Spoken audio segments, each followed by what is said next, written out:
So today we are going to discuss the accent tags, right?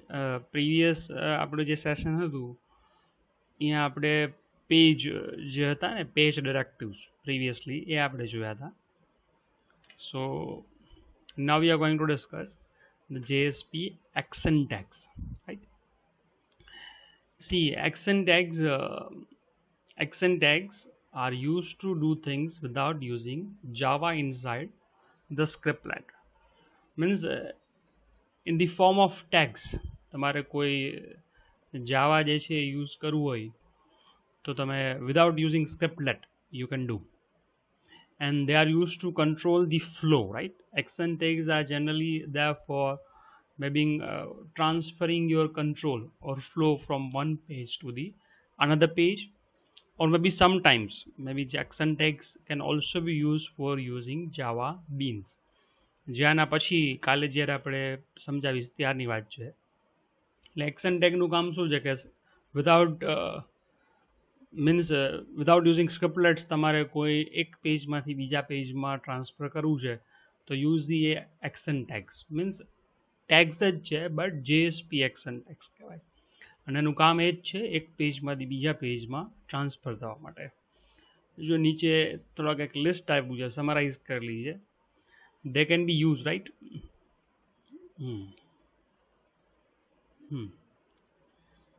They can be used for a specific task such as what? Including the other resources. Previously આપણે જોયું હતું આપણે page include કરતા હતા, right? તો એવું કંઈક જે છે તમે આમાં બી કરી શકો છો. It is one task. The another is what? Forwarding the request. તમને યાદ હશે આપણે રિક્વેસ્ટ ડિસ્પેચર જેવું કંઈક જોયું હતું ઇન સાવલેટ. એક પેજમાંથી રિક્વેસ્ટ છે બીજા પેજમાં આપણે ફોરવર્ડ કરી દેતા હતા, so that we are not going to manage them, rather allowing other to manage it. So it is forwarding and working with Java Bean objects. Later onwards આપણે જોઈશું કે what is Java Bean. The next time જે બી આપણું session હશે it will be related to Java Bean. So these are the few tasks which can be possible via the JSP accent tags. Now these are the list of accent tags too. See, એના colours જે છે ને મેં એ રીતે જ define કરે છે કે જનરલી આ કોમ્બિનેશનમાં જ યુઝ થતા હોય છે, અને આ તો ઇન્ડિપેન્ડન્ટ છે, right? See this is include, to include the another resources. એક તમારું કરંટ પેજ છે એમાં બીજો કોઈ જાવાનો રિસોર્સ છે એને ઇન્ક્લુઝન કરવા માટે. દેન ફોરવર્ડ છે, forward the request and response object, right? Like request ડિસ્પેચરમાં થાય છે એ જ છે આ, means but in tag format. Then very interesting thing is there, which is JSP params set the parameter values inside the include and forward. Means જ્યારે બી include અને forward કરતા હો at that time added parameters request અને response include કરો કે forward કરો બંને કેસમાં બીજા રિસોર્સમાં જવાના જ છે, but along with that બીજા અમુક added parameters તમારે જો એડ કરવો હોય યુઝિંગ JSP તો JSP params will be useful. આજે આપણે એનું જ example Joshi. Then we have use bean, set property and get property. This is the thing. આપણે આના પછી મેં જ્યારે કીધું ને જ્યારે bean સમજાવીશ ત્યારે આ એક્શન ટેગ્સ આપણે યુઝ કરશી. પહેલું છે bean ને યુઝ કરવા માટે છે, અને પછી છે bean ની get and set property એને યુઝ કરવા માટે છે. Then we have the JSP plugin which is embedding the another component such as an applet. આપણે previously core Java જોયું હતું કે if you have an applet, now applet as a part of JSP તમારે embed કરવી છે, you can use the plugin. Then we have a fallback. Fallback means if you are using a plugin and if the plugin is not being loaded properly in the client machine, it is used to print the message. It is something like an alternative text. આપણે image tag use કરતા હોય ને HTML તો ALT કરીને કંઈક આવે છે, તો it is fallback. Now before we get into the example, so there is a minor difference, right, between JSP action and the page directives, because તમને યાદ હશે આપણે previously @page થી બી inclusion કર્યું હતું, અને હવે JSP બી means JSP action tag થી બી inclusion થશે. So what is the difference between them? See, directives are used during the translation phase, જે આપણે beginning of JSP પેજ લખતા હોય while actions are used during the request processing, right? તમારો request object process થાય ને ત્યારે action tags જે છે in picture જે છે આવતા હોય. Now unlike directives, actions are re-evaluated each time the page is accessed or the process. See, not like directives, right? Action tags are re-evaluated. આ directives હોય ને એક વખત પેજ લોડ થાય એટલે inclusion થઈ જાય. But action tags are dynamic, right? Every time you refresh the page, they are being re-evaluated each time you access the page. So this is the minor difference. ઘણી વખત કોઈને જો confusion થાય કે સર આપણે @page થી બી આપણે inclusion કરતા હતા, તો જેએસપી એક્શન ટેગથી ઇન્ક્લુડ કરવામાં શું ફરક છે? તો this is the difference, right? Now the action tags which are often used, જો હવે આજે આપણે જે જોવાનું છે ને, આજે આપણે જે એક્ઝામ્પલ જોવાનું છે એના રિલેટેડ થોડી વાત કરી લે, and then we'll check the example. આપણે બે વસ્તુ આજે ચેક કરવી છે, એક જેએસપી ઇન્ક્લુડ ચેક કરવું છે એ બીજું છે જેએસપી ફોરવર્ડ. બંને કેસમાં you can use parameters, right? બરાબર, પેરામીટર્સ છે ફોરવર્ડમાં વધારે યુઝ થશે કમ્પેર ટુ ઇન્ક્લુડ. તો as I just said, include page directive is also used to include a resource. Like આની પહેલા બી આપણે ખબર એક resource add થાય. Again જો અહીંયા આવ્યું, it includes the resource at request time, so it's better for dynamic purposes. Dynamic પેજમાં it will be a better choice. And JSP forward means આખું request જે છે એ કોઈ another Java resourceમાં જવા દેશે, and the next page is going to જે બી process કરવું હશે રિક્વેસ્ટ એન્ડ રિસ્પોન્સ સાથે કરશે. અને જેએસપી પ્લગઇન તો આપણે આની પહેલાં બી વાત થઈ ગઈ છે. તો these are the two things, right, જે આપણે ખાસ આજે ચેક કરવાની છે. અને બંનેની સાથે આપણે જે આજે યુઝ કરવાનું છે is going to B the JSP Param. The Param stands for the parameter, JSP parameter. Again it is in the form of tag. એના બી ટેગ જ હશે, એનું જેએસપી પરમ આવશે, પરમની નેમ આવશે અને એની વેલ્યુ આવશે. Now JSP param tag is used to represent parameter value, but ક્યારે? when? during JSP forward or include action. એટલે બે આપણે હમણાં પ્રીવિયસ સ્લાઇડમાં જે જોયા ને, JSP include and JSP forward, એની સાથે જો, બરાબર, it is in combination with include tag and forward tag. Without them JSP param is not applicable. This should be, means JSP param should be the sub tag of forward or include. હવે why do we need to use them, right? Generally આપણે parameters એમને બી એક પેજમાંથી બીજા પેજમાં request.get પેરામીટરથી બી fetch કરી શકીએ છીએ, પણ આ રીતે પેરામીટર બનાવવાનું રીઝન શું છે? See, when an include or forward element is invoked, right, જ્યારે બી include and forward થતું હશે, the original request object is provided to the target page. As you know, આપણે include કરીએ કે forward કરીએ, if we do include કે forward, તો બંને કેસમાં, બરાબર, અહીંયા એક ફાઇલ હશે, બરાબર, વેલિડ જેએસપી રિસોર્સ હશે, અહીંયા રિક્વેસ્ટ એન્ડ રિસ્પોન્સ બંને જવાના જ છે. રિક્વેસ્ટ બી જશે અને રિસ્પોન્સ બી જશે, બટ આ ક્યાં જશે?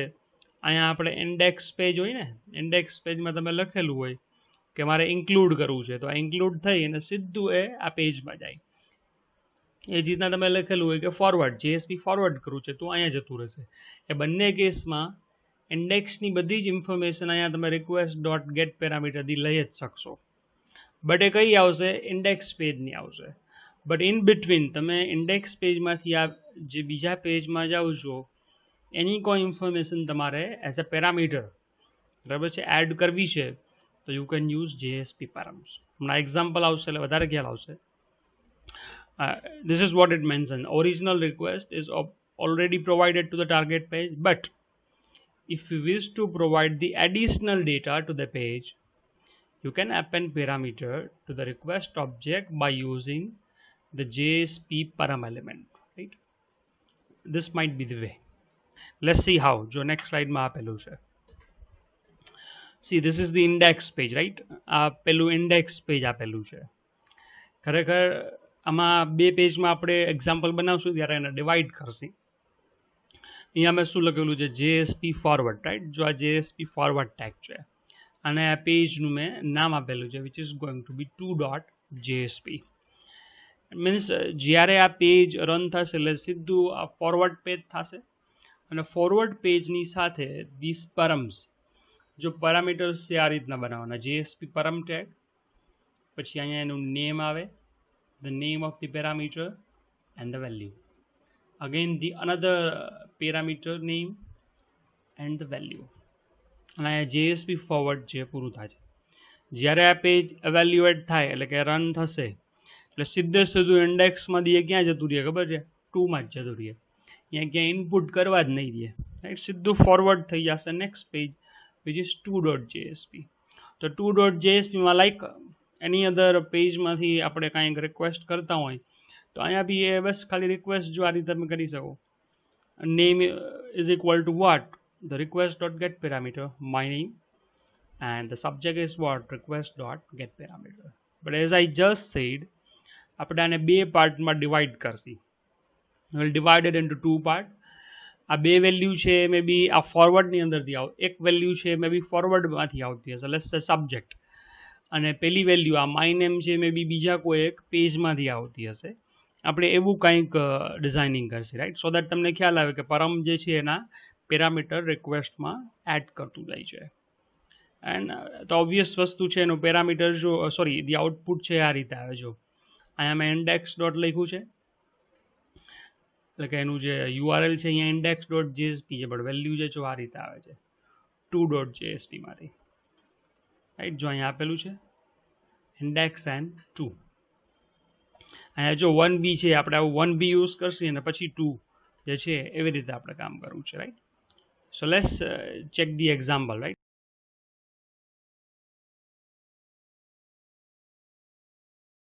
So let's check the example. The dynamic web project.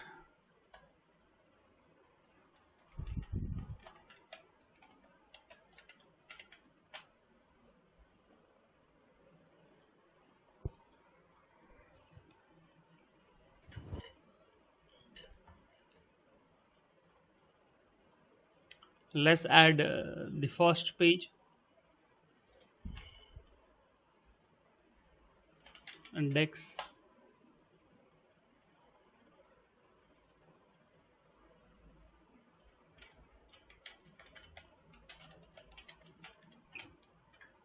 અહીંયા આપણે એક form, we need a form.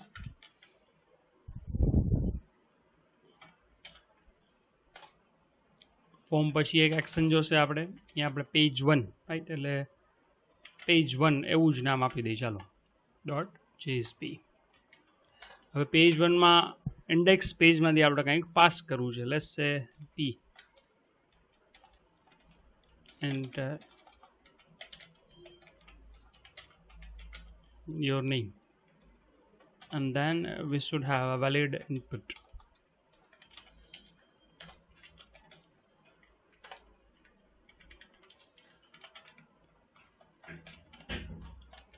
txt name, અને અહીંયા p જે છે એને પૂરું કરી દઈએ. let's have the another p, input type is equal to submit, value go to page 1. let's complete it. So this is going to be our first page, right. અહીંયા આપણે એક heading આપી દઈએ JSP tag demo. અહીંયાથી એ કયા પેજમાં જશે? page 1. so we need to define page 1. so let's define it.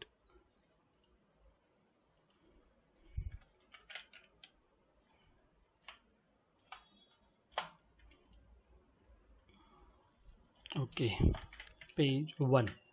પછી પેજ 1 જે છે અહીંયાથી આપણે શું કરવું છે? We need to what? JSP અહીંથી શું કરી દેવું છે? સીધું ફોરવર્ડ જ કરી દેવું છે. તો ધીસ ઇઝ JSP ફોરવર્ડ. કયા પેજમાં ફોરવર્ડ કરવું છે? તો અહીંયા આપણું પેજ 2 જે છે એનું નામ આપણે આપી દઈએ. પેજ 2 આપણે પછી બનાવશું. એટલે પેજ 2 જેવું આ પેજ રન થશે એટલે અહીંયાથી સીધું ક્યાં જતું રહેશે પેજ 2 માં. જેવું એ પેજ 2 માં જાય એટલે ઇન્ડેક્સમાંથી જે બી રિક્વેસ્ટ રિસ્પોન્સ આવેલા હશે એટલે કે અહીંથી જે બી પેરામીટર આવ્યા હશે પહેલાં અહીંયા આવશે, અહીંયાથી રિક્વેસ્ટ રિસ્પોન્સ ડિફાઇન થઈ જશે, સીધા ક્યાં જશે પેજ 2 માં. બટ એ પેજ 2 માં જાય બિફોર દેટ આપણે અમુક પેરામીટર્સ જે છે એની અંદર આપણે એડ કરવા છે. તો વેલ્યુ શું આપી છે મીન્સ એક પેરામીટર ઓલરેડી છે from the index page.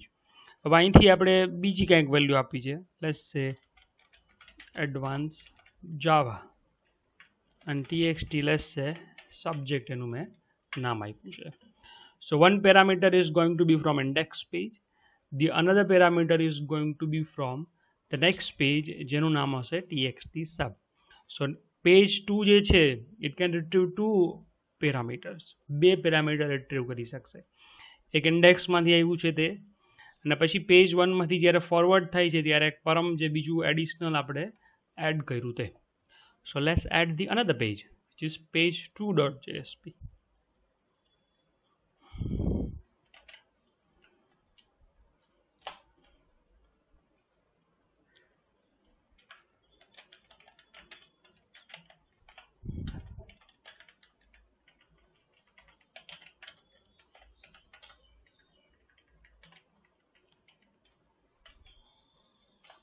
Okay. અહીંયા જો આપણે આવું લઈ આવું કંઈક કરી શકીએ. હવે તો બધાને you know the JSP very well. સીધું આપણે એક્સપ્રેશન ટેગ બી અહીંયા યુઝ કરી શકીએ is equal to this request dot get parameter, સીધું અહીંયા લખી નાખો txt name. Likewise the another one subject, again આપણે expression tag use કરીએ dot get parameter txt let's say sub. I think it's ready. અહીંયા આપણે હેડિંગ આપી દી ટેસ્ટિંગ. ઓકે અહીંયા જે છે એ જ લઈ લે ચાલો ને. અહીંથી આપણે એને HR જે છે ડિફાઇન કરી દઈએ. એ જ રીતે HR અહીંયા બી આપવાનું હતું. So now our program is almost ready. Practical આપણું રેડી થઈ ગયું છે. પેલા ઇન્ડેક્સ રન કરશી આપણે, ઇન્ડેક્સને સબમિટ કરશી એટલે એ સીધે સીધું પેજ 1 માં જશે. It will come over here, sorry page 1, yes હા પેજ 1 માં આવશે એટલે રિક્વેસ્ટ એઝ ઇટ ઇઝ રહેશે. એ રિક્વેસ્ટની અંદર આપણે એક બીજો પેરામીટર એડ કરશી જેનું નામ હશે txt sub અને વેલ્યુ જે હશે શું હશે એડવાન્સ્ડ જાવા. રાઈટ, એડવાન્સ જાવા ચાલશે ચાલો ને એડવાન્સ જાવા. અને અહીંયાથી વળી પાછું એ ઇમ્પ્લિસિટલી અહીંયા ઊભું નહીં રહે. આ પેજ 1 ની અંદર it is not going to hold. Right, સીધે સીધું અહીંથી ફોરવર્ડ થઈ જશે ઇન પેજ 2. રાઈટ, અને સીધે સીધું અહીંયાથી આપણે એને રિટ્રીવ કરીએ છીએ. લેટ્સ ચેક ધી એક્ઝામ્પલ એ કેવી રીતે રન થાય છે, એનું આઉટપુટ કેવી રીતે આવે છે, શું આવે છે, ખ્યાલ આવશે.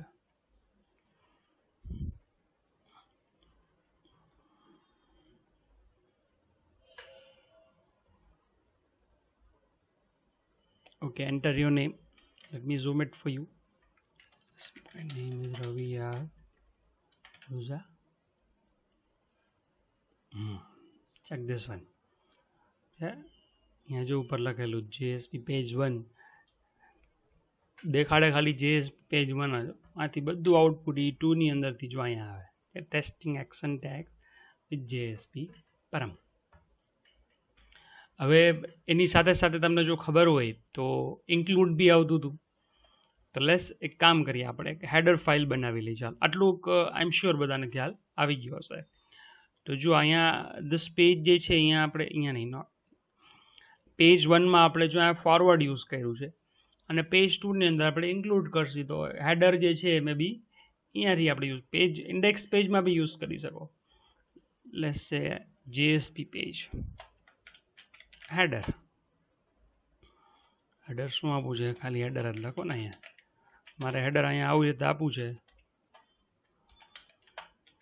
વેલકમ રવિ આર ઓઝા રાઈટ. આ રીતે મારે આપવું છે. પછી નેક્સ્ટ H4 ની અંદર હોમ પેજ અને પછી અહીંયા એક મારે HR આપી દેવું છે. આ બધું જ જે છે એ મારે સેન્ટર ટેગની અંદર જોઈએ છે. સો નાઉ JSP ઇન્ક્લુડ જો આપણે ટ્રાય કરીએ, આપણે ઇન્ડેક્સ પેજમાં બી એને ટ્રાય કરી શકીએ છીએ. રાઈટ. અહીંયા સીધું અહીંયા તમે